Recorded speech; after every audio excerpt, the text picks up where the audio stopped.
So your next step on Megaminx is to complete F2L by inserting these 5 edges.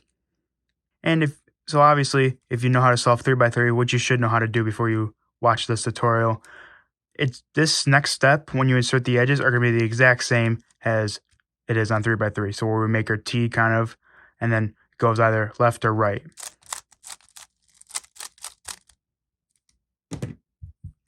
That will apply the exact same for this. So for example, this piece that's already here, red and dark blue, it goes right here in between these two centers, and the T will just kind of have like a little bend to the end of it. So like this. So it's either going to go right or left, and in this case, it's going to go right. And if you don't know the algorithms already, they look like this.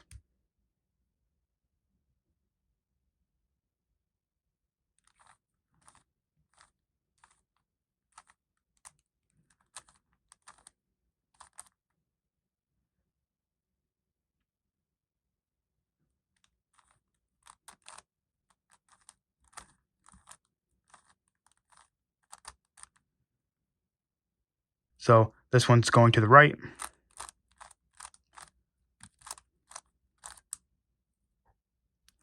And you pretty much just do that for the rest of the pieces. So we got, let's see. I'm going to take this piece out right here. This piece is in there. So what I'm going to do is actually do the algorithm to get it out of there. So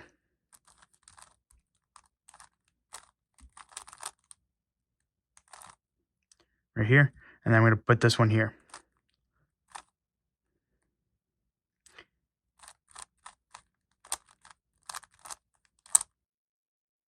Now, once again, with Megaminx having multiple layers, you can get a case like this where the T goes to the right or to the left in this example, and it still is on the right side. So just be careful with how you place the edge piece. Make sure it aligns with the center. The color matches with the center.